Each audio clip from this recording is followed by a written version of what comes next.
My relationship with my daughter is in tatters, and I'm completely at a loss as to how to mend it. I've always known, deep down in my bones, that I wasn't cut out to be a dad. From the very second my daughter entered this world, screaming and vulnerable, it's been like trudging through a never-ending swamp. Her mother, my ex-wife, was a ghost from the start. Right after giving birth, she couldn't wait to get out of our lives. She signed away her parental rights as if they were a burden she couldn't bear. It still boggles my mind when I think about it. For the first 7 years of my daughter's life, it was just us against the world. Or at least, it should have been, but I failed her. I made sure there was food on the table, 3 square meals a day, even if it was just some microwave dinners or quick sandwiches. I found us a small apartment, nothing fancy, but it was a roof over our heads. Yet, when it came to the things that truly mattered, the emotional connection, I was as lost as a ship in a storm. I was strict, and I mean really strict. I had this mental checklist of how a proper child should act. Manners were non-negotiable. She had to say please and thank you like it was a reflex. In her studies, I pushed her like there was no tomorrow. Every evening, right after school, it was straight to the books. I thought I was doing the right thing, preparing her for the future. And she's an absolute genius, no exaggeration. She soaked up knowledge like a sponge and was so far ahead that she even skipped a grade. But what did it cost us? Our relationship was like a fragile thread on the verge of snapping. She'd look at me with those big, scared eyes, and I could feel the chasm between us growing wider with each passing day. I had no idea how to bridge that gap. When she was 7, out of the blue, my ex-wife resurfaced. She wanted to see our daughter. I don't know what possessed me to agree, but I did. I let her have an unsupervised visit. What a colossal error in judgment. That woman hadn't been around, hadn't bothered to learn about our daughter's needs. She had no clue that our girl had a sensitive stomach, that certain foods were a no-go. And what did she do? She gave her some scalding hot food that her digestive system just couldn't tolerate. My daughter had a reaction that scared me half to death. After that fiasco, I never saw my ex again. And then, not long after, I got the news that she had passed away. Now, looking back, it's like watching a horror movie of my own making. I see all the missteps, all the times I could have done better. I was so fixated on providing the physical necessities that I completely overlooked the most crucial ingredient: love. I can't remember the last time I hugged her, told her she was amazing, that I was proud of her. I was a lousy father, and there's no sugarcoating it. After years of this strained relationship with my daughter, I started to feel like I was drowning in regret. I knew I had to do something, but I had no clue where to begin. Then, out of the blue, I met someone. Let's call her Rose. She was kind, understanding, and for some reason, she saw something in me that I didn't even see in myself. She believed I could change, that I could be a better person. I hadn't been with anyone since my ex-wife left, so when Rose came into my life, I latched onto her like a drowning man clutching a life raft. Before I knew it, she moved in with us. My daughter, bless her heart, was always at school or off at some extracurricular course. She was determined to make the most of her education, and I was proud of her for that, even if she didn't know it. Because of her busy schedule, she and Rose didn't cross paths much, especially not when I was around. But things started to go wrong pretty quickly. Rose didn't seem to understand my daughter's routine or her needs. One day, she complained to me that my daughter was being disrespectful. Apparently, my girl refused to drop what she was doing to spend more time with her future step-parent. I tried to explain that it was my fault. I had ingrained this focus on academics so deeply in her that she didn't even think twice about prioritizing her studies. But Rose wouldn't have it. She kept pushing the blame onto my daughter, saying things like she's not a kid anymore. In hindsight, that should have been a huge red flag, but I was so desperate for things to work out that I just brushed it off. I told Rose to come to me with any complaints about my daughter, thinking I could handle it and keep the peace. Thankfully, she dropped it for the moment, and I thought we had dodged a bullet. A few days later, while making dinner, Rose made a demand that really threw me for a loop. She insisted I make the food spicy. Now, anyone who knows my daughter knows she can't handle spicy food. She has a sensitive stomach, just like when she was a kid. But Rose didn't care. She said it didn't taste the same if it wasn't spicy. When I told her I couldn't do it because of my daughter, she blew up. She said she was tired of me cooking bland food just to please my daughter, which wasn't true at all.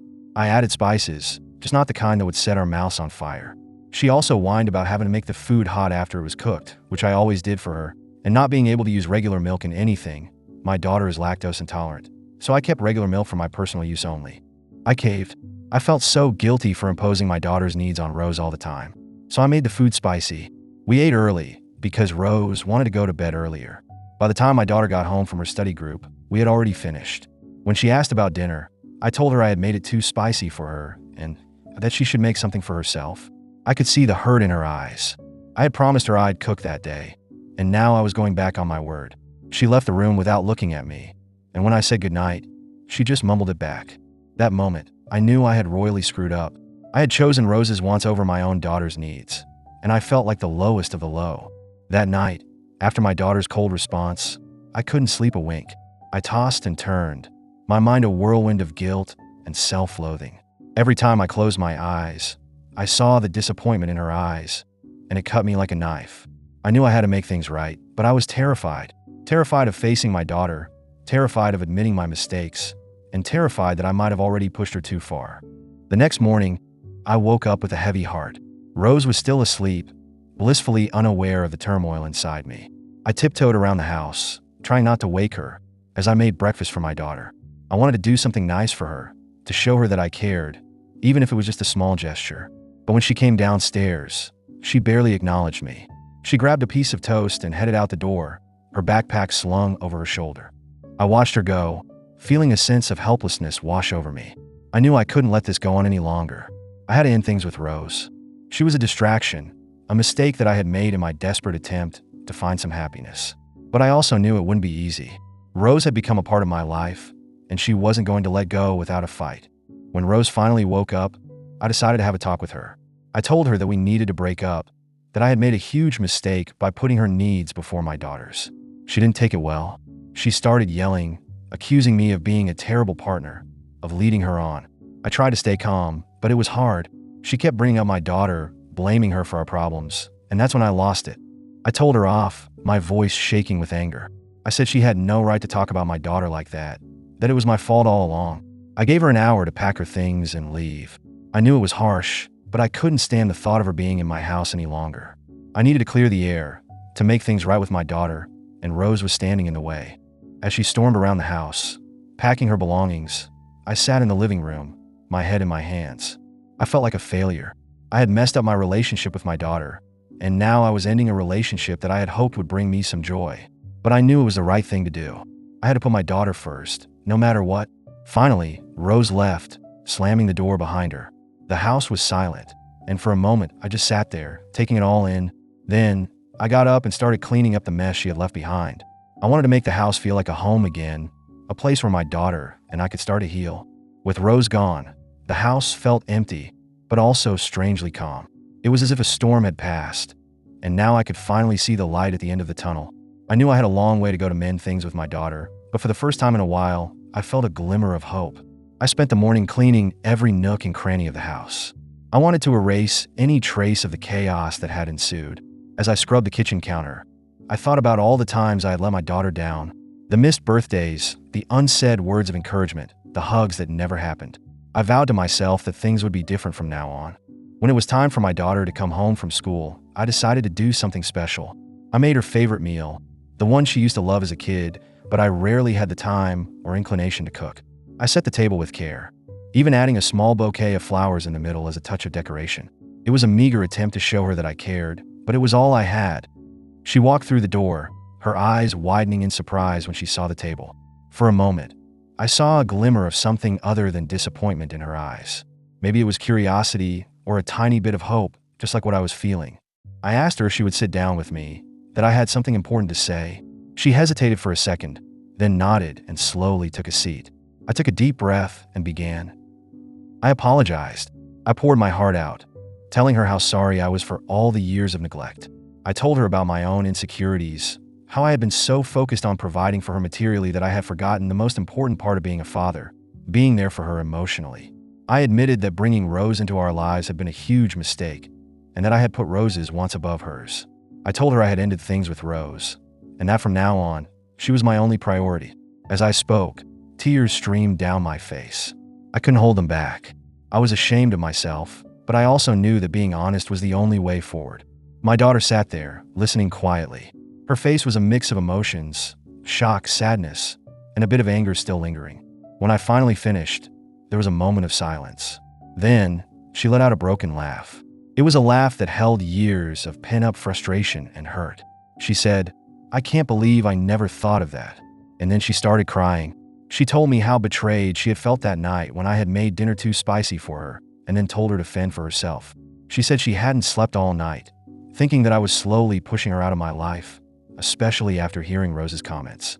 She had even started planning to get a job during the summer to save up for college because she thought I no longer cared about her future. Hearing her words was like a punch to the gut. I had no idea she had been suffering so much. I reached across the table and took her hand. I told her that she was wrong, that I loved her more than anything, and that I would do whatever it took to make things right. She looked at me, her eyes still filled with tears, and for the first time in a long time, I saw a glimmer of trust. We sat there for a while longer, just talking. It was a conversation that was long overdue. We talked about her dreams for the future, her fears, and her hopes. I listened intently, vowing to myself that I would never again be the father who was too busy or too scared to listen. Finally, she asked if we could hug. I nodded, and as we embraced, I felt a warmth that I had forgotten existed. It was a hug that bridged the gap between us, a hug that signaled the start of a new chapter in our relationship. In the days that followed that emotional evening, I was determined to make every moment count. I started my mornings early, making sure to pack my daughter a lunch filled with her favorite treats and a little note of encouragement. It was a small thing, but I hoped it would let her know I was thinking of her throughout the day. I also reached out to a therapist.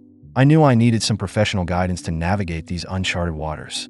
It wasn't easy, sitting in that office, bearing my soul to a stranger, but it was necessary. I told the therapist about my past mistakes, my fears of repeating them, and my desperate desire to build a better relationship with my daughter. They gave me practical advice, like how to communicate effectively, how to listen without judgment, and how to show love in ways that mattered to her. I shared this idea with my daughter and told her that if she ever wanted to talk to someone too, the option was there.